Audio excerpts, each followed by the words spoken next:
récupération de Caruana, le tir, goal! Oh, c'est magnifique! Superbe frappe du gauche qui trouve la lucarne! Et l'équipe de Colebossi qui mène 4-1, donc Pisino, c'est goal! Superbe frappe à pied de Pisino croisé! Et le redoutable Pisino, on le connaît, l'ONU également, c'est finalement l'ONU qui s'élance et qui marque! Alors Guilherme, en tant que joueur des juniors C1 du FC Colebossi, comment se passe ce championnat? Ça va mieux. Le début, on a commencé pas très bien, mais c'était bien. Après, c'était bien après. Et comment se passe au niveau, est-ce que votre entraîneur, donc Vincent, te donne des bons conseils avec tes camarades, je pense, pour s'améliorer au niveau du championnat? Oui, il nous donne des bons conseils il nous dit comment faire les choses pour que ça soit plus facile. Et depuis combien de temps tu es dans le club? Depuis bientôt 2 ans. Alors Omar, tu viens d'intégrer les juniors C2 du FC Colebossi, donc ça fait un mois que tu as intégré l'équipe. Comment s'est passée l'intégration? Ça s'est bien passé parce que je connaissais déjà des gens dans l'équipe et puis ils m'ont aidé à m'intégrer. Donc tout se passe bien, je pense. Tu m'as dit que justement que tu as disputé un match, malheureusement défaite contre l'équipe féminine du STS chinois. Est-ce que tu peux faire un bref résumé de ce match-là? On était 9 parce qu'il n'y a pas beaucoup de personnes qui sont venues, donc on n'avait pas de remplaçants. On n'avait pas de gardien non plus, et puis on se parlait pas beaucoup. Alors on arrivait à tenir, mais elles nous ont quand même mis des buts. Qu'est-ce que donc ton entraîneur David, sauf erreur, qu'est-ce que David vous inculque au niveau il donne des conseils au niveau technique, physique?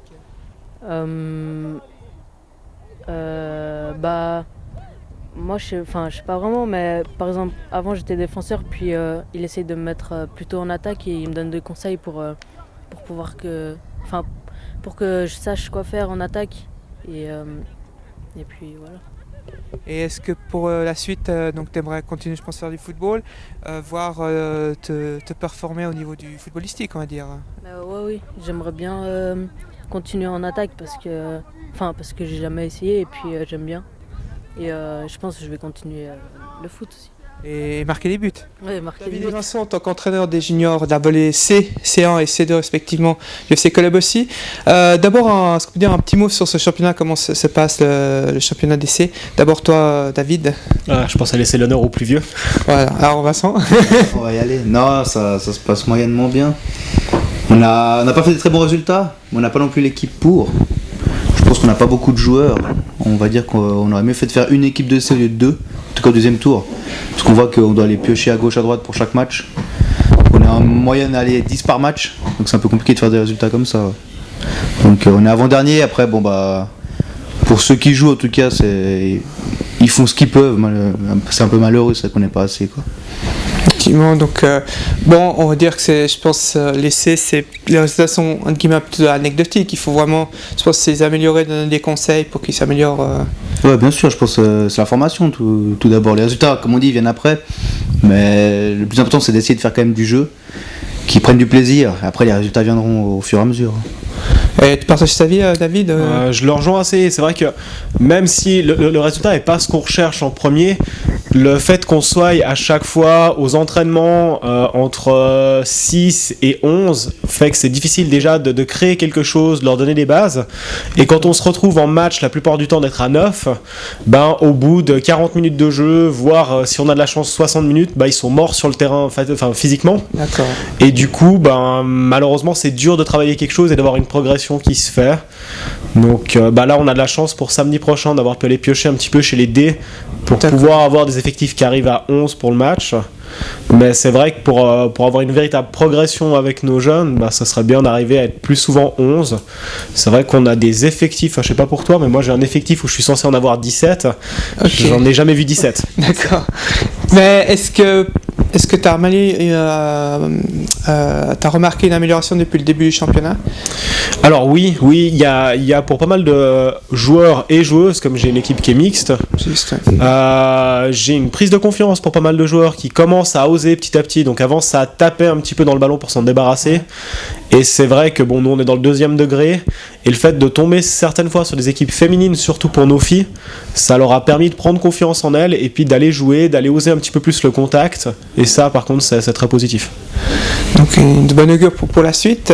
Une question, j'ai remarqué qu'il y a Vincent qui avait donc Jonas Soferor qui entraînait les gardiens. C'est tout nouveau ou ça existe? Non, c'est depuis le début de la saison. D'accord. En tout cas depuis le deuxième tour, premier tour je me rappelle pas. Mais c'est Jonas Fontaine qui entraîne nos gardiens. Et c'est une semaine les AB et une semaine les C.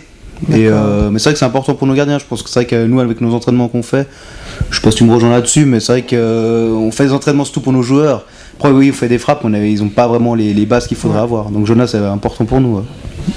Donc, c'est vrai que c'est un gros soutien pour nous parce que même quand on prend un peu nos gardiens à part, moi j'ai joué 2 ans au but, mais j'ai pas non plus une grande formation de gardien, donc c'est dur de leur apporter vraiment les bonnes bases, les bons réflexes à avoir, les bons déplacements. Et le fait qu'on ait un entraîneur de gardien qui soit vraiment à notre disposition, enfin à disposition des joueurs, c'est vraiment un plus pour eux. Maintenant, on va parler vos parcours respectifs. Depuis combien de temps que tu es au FC Collabossy? Et puis, est-ce que tu peux toucher un petit mot par rapport à ta carrière de footballistique en tant que joueur et entraîneur aussi? Alors, à Collabossy, c'est tout récent, depuis que je suis arrivé moi cet hiver. D'accord. Pour venir aider Benjamin qui avait laissé jusque-là. Et puis au niveau de mon football, moi j'ai commencé très jeune, j'étais bien plus jeune que ceux qu'on a maintenant. J'ai commencé à Aunay. J'ai joué à Aunay jusqu'à à peu près 15 ans où j'ai eu un gros coup de ras-le-bol au niveau du foot, donc je suis parti faire un peu de basket. Et je suis devenu entraîneur de basket et c'est simplement, je crois, il y a 5-6 ans où c'est un copain qui était à Aunay qui avait un souci avec son équipe et qui m'a demandé de venir jouer le rôle du méchant. D'accord. Donc j'ai accepté de venir faire un petit peu le policier pendant une année, puis c'est comme ça que je suis revenu au foot en tant qu'entraîneur. Puis sinon j'ai toujours joué avec des amis un peu à côté. Parfait. Et un petit mot là-dessus, Vincent? Moi, mon parcours, je crois que ça fait depuis 2007 que je suis là, si je me trompe pas. Enfin, un petit moment, je venais déjà quand j'étais plus jeune pour aider mon père à l'école de foot. Voilà. Puis sinon, j'ai joué jusqu'en junior à Bernay, parce que j'habite à Bernay, donc j'ai fait tous mes juniors là-bas. Je suis venu ici, puis après il m'est arrivé plein de choses ici. 2 fois je me cassais, plein de choses comme ça. Et du coup, je me suis mis à l'entraîneur. Voilà. D'accord, donc un métier d'avenir, on va dire. Exactement. Le week-end prochain, donc le FC Collabossy va se déplacer à Sierre. Est-ce que vous pouvez dire un petit mot sur la première équipe puisque vous les suivez, puis un petit pronostic pour ce match contre Sierre qui sont fait en 3e du classement actuellement. D'abord toi, David. Alors moi, la première équipe, c'est mon objectif pour l'année prochaine, suivre un peu plus. D'accord, ok. J'admettrai que j'ai pas beaucoup suivi. Et donc du coup d'avoir un pronostic va être difficile, mais on va leur souhaiter de faire un bon match puis de gagner, hein. Un déplacement puis une bonne raclette après, une bonne fondue.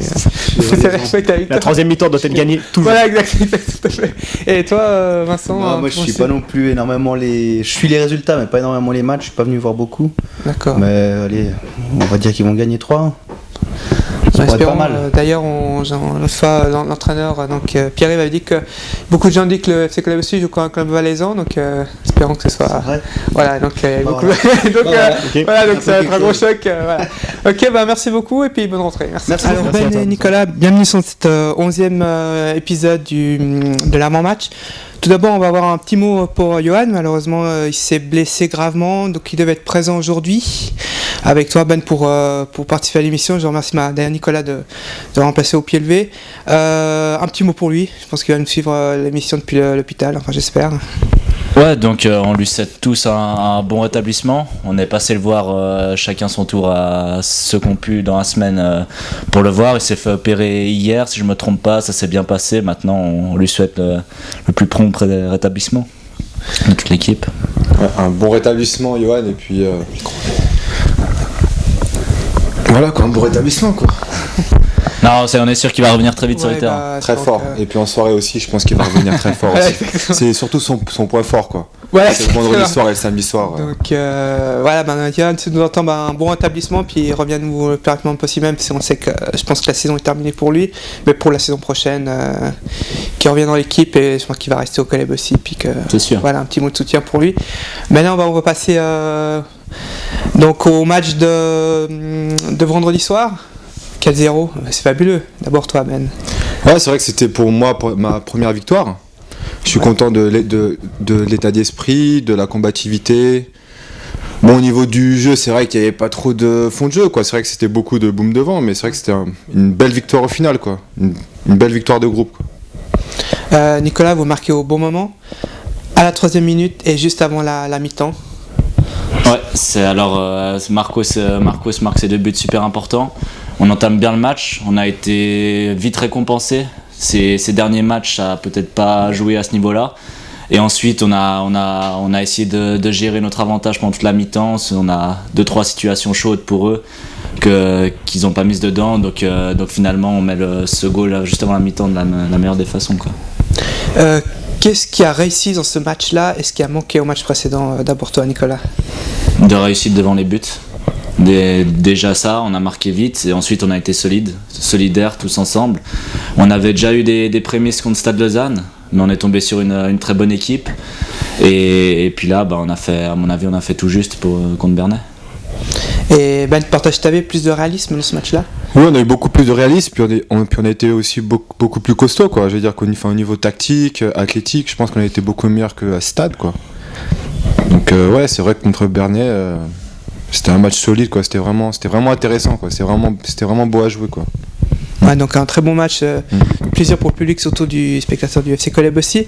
Maintenant, on va passer au commentaire des actions. Donc, tout d'abord, toi, Ben, tu vas commenter les 2 premiers buts de la première mi-temps et Nicolas ensuite les 2 buts de la deuxième mi-temps.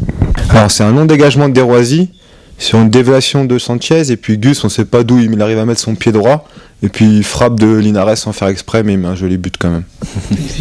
Alors, passe de John sur Marcos qui presse le défenseur. Hop, John de nouveau, poitrine. Petite balle pour Gus, petit crochet intérieur. Après, il perd un peu le ballon. Marcos, il a un contre, quoi. Donc encore un deuxième but de chanceux, quoi, je dirais, quoi. Comment il a fait, je comprends pas, moi. Donc on va récupérer la balle sur ce centre raté. Une belle tête de Cani. C'est Marcos qui suit bien, et là on part direct à 3 contre 1. Gus qui me fait un superbe appel dans l'axe, on voit le défenseur qui hésite dans sa course, et le gardien qui me laisse un super angle, et il a pas le temps de revenir. Donc c'est Luigi qui a le ballon dans le rond central. Vu qu'il est vieux, on l'attaque pas tout de suite, et après un geste de maestro comme on aime le surnommer, et voilà, c'est juste magnifique, et c'est mérité pour son entrée et sa carrière qui touche à sa fin gentiment. Merci beaucoup pour ces commentaires fort instructifs et puis les petits clins d'œil comiques aux acteurs respectifs. Maintenant, on va passer au match qui nous attend samedi. Long déplacement à Sierre. C'est le plus long déplacement du championnat. Sierre, 2e du classement avec 41 points. Donc ça fait on a 5 points, 4 points d'écart. Ouais, 4 points d'écart, donc 37 points. Ils vont nous attendre au tournant parce qu'au match aller, victoire 6-1 si je ne me trompe pas. Une petite appréhension quand même, Nicolas? Une petite appréhension, non. On va faire les mêmes matchs qu'on aime faire. Ensuite, on sait que c'est une équipe qui joue super physique. À nous de répondre présent dans les duels. Au match aller, le 6-1 reflète. Il nous menait 1-0 à la mi-temps. Donc, c'est pas forcément un score qui reflète le match entier. Maintenant, on va y aller tambour battant. Et puis, on aime jouer aussi contre ces équipes-là. Toi, Ben, donc c'est ton premier match contre le FC Coleb contre le CCR. Au premier tour, tu as joué à IGS, hein, sauf faire. Chénois, Pardon, excuse-moi, Chénois. Et vous avez fait quel résultat? Est-ce que tu as un souvenir vague? Je pense qu'on a tellement perdu que j'arrive même pas à me souvenir, quoi. Mais je pense qu'on a dû perdre, quoi. Moi, les matchs de Sierre, c'est une équipe athlétique, quoi. Voilà. Mais bon, je pense que nous à Collet aussi, on est réputé pour ça. C'est pour ça qu'on nous traite comme une équipe valaisanne un petit peu, quoi. Ouais, donc je pense que ça va être un beau match d'hommes. Ça va être un beau combat de tous les instants. Comment t'appréhendes ce match après ta première victoire contre Signal Bernay, sous les couleurs de Coleb aussi? Espère avoir une deuxième victoire quand même. J'espère aligner une deuxième victoire parce qu'après le retour dans le bus il va être costaud, quoi. Voilà. Donc, faut bien gagner, c'est sûr que c'est mieux de gagner parce qu'après je pense qu'on va fêter ça gentiment, quoi. Donc non, j'espère qu'on va gagner, qu'on sera costaud comme on l'a été contre Bernay, et puis je pense que ça passera. D'ailleurs, une belle fête de prévu, espérons que la victoire 3 points à la clé. Exactement. Maintenant, est-ce que tu peux dire un petit mot sur ta carrière footballistique? Sur ma carrière footballistique, je pense que je vais faire court parce que sinon il faudrait toute une émission, je pense. Mais ouais, je suis formé au Mans. Enfin, en France, j'ai joué à Ajaccio, Louan Cuiseau. Je suis parti jouer en Algérie, j'étais international où j'ai rencontré Desroisy d'ailleurs. On était tous les deux en sélection. Il était attaquant. Non, il était gardien, il était 4e gardien de la sélection, voilà. Moi 18 je crois. Ouais, c'était en 18 ans exactement avec les juniors. On a fait une Coupe d'Afrique ensemble d'ailleurs aussi. Donc non, c'était sympa, ouais voilà quoi. Donc j'ai joué en sélection algérienne aussi, puis UGS, et puis voilà quoi, j'ai un peu fait le tour quoi. Parfait, tip top. Et toi Nicolas, tu peux faire un petit refresh, même si t'as fait un... Ouais, bah alors moi ça va être très court. C'est Coleb aussi de A à Z jusqu'à maintenant. Donc je suis arrivé ici, avant je faisais du basket. Et je suis arrivé en junior C, il me semble, en 2004 au Coleb aussi pour faire du foot. Et voilà, d'échelon en échelon, me voilà là depuis 5-6 ans avec la première. Parfait, bah merci beaucoup. Maintenant on va passer au Bangkok Attack, on va y aller gentiment. Commencer par toi Ben, quel est le joueur le plus courageux? Ça c'est salaud ça. Courageux, c'est-à-dire qu'il est pas très bon en même temps s'il est courageux. Courageux, c'est l'adversaire qui se présente contre Ben. Parce qu'il faut les subir les duels avec lui. On va dire le plus courageux, on va dire... putain. Frisch. Voilà. Petit clin d'œil. Petit clin d'œil, ouais, c'est sympathique pour lui. Ensuite, quel est le joueur le plus régulier au niveau de la performance? Alors le plus régulier pour moi c'est Bijard. D'accord. Ouais. Puis assez constant dans les matchs, enfin tous les matchs que j'ai vus il a toujours été au top pour moi, donc Bijard. Et bien quel joueur qui conseille beaucoup plus au niveau de l'équipe, qui donne des petits conseils à certains joueurs Conseil les joueurs. Luigi. Ouais mais Luigi je l'ai pas vu souvent moi sur le terrain. Les joueurs lui. Non, Luigi, ah oui, c'est pas un joueur, non, personne n'a dit un joueur. Ah ouais. Non, Luigi, non. Tu m'aurais dit plus alcoolique, j'aurais dit c'était qui, mais. Alors, le plus conseil, on va dire Mehdi Desroisy, on va dire. Ok, parfait. Bien entendu, Nicolas, quel est le joueur qui a de l'empathie, qui est beaucoup à l'écoute, que ce soit sur le terrain ou en dehors des terrains, quelqu'un qu'on peut parler nos soucis, que ce soit... Alors, ouais, à Collet, faut trouver les moments pour parler de nos soucis, parce que en soirée, c'est pas trop le lieu pour. Mais on va dire, ouais, j'ai toujours pu parler à Emilio, on va dire comme ça. Il est à côté de moi dans le vestiaire, donc c'est la personne directe à qui parler. Ok, surtout le capitaine, c'est son rôle, hein. Ouais, on peut dire. C'est son rôle. Il essaye. Quel est le joueur, la révélation de l'année de cette saison? Il y en a 2 ou 3, difficile. Mais... Jérôme, j'aime bien l'importance qu'il prend dans l'équipe. Faut dire Mehdi, on va à Alicante, faut qu'il... Ouais, Mehdi c'est une bonne... on découvre un peu petit à petit qu'il a des mains, parce qu'il nous a fait 2-3 parades là, donc c'est pas mal, et puis voilà, Marcos dans ses performances. Ouais, puis surtout aussi, Mehdi, heureusement qu'il s'est blessé, il a dû sortir au cours de match et remplacé par Loïc qui a fait une très bonne entrée. Donc c'est aussi un bon établissement à Mehdi. Maintenant, quel est le joueur le plus, on va dire, au niveau strict, qui est vraiment, voilà, il laisse rien passer. Il faut être au top de la première. Bijard. Ok. Bijard, c'est sa mentalité, c'est là-dessus qu'il joue pendant tout un match. C'est vraiment son fort. Ok. C'est de bon match pour samedi à. Ouais. Ok. Bon match de placement à Sierre samedi. Merci. Et maintenant, on va laisser un petit mot à Marcos qui va finir ce reportage. Un clin d'œil à un pote à lui. Henri Giraud. Voilà, exactement. Qui n'a pas pu venir au match. Voilà, exactement. En plus, j'avais croisé en ville, tu sais, habillé en civil et tout. Ouais. Puis il m'a dit, ouais, Ben, il y a un match soir et tout, t'inquiète, je serai là. J'ai même pas vu. Non. Non, il jouait à 10 tout le match, Bernet, c'était plus facile pour lui. Franchement, j'ai pas compris, mais c'est pas grave. J'ai fait un salut. Mais... Ouais, ok. Alors, Marco, on te laisse le mot de la fin. Salutations à mon ami Henri Giraud qui n'a pas pu être présent ce soir. C'est vraiment dommage. Merci.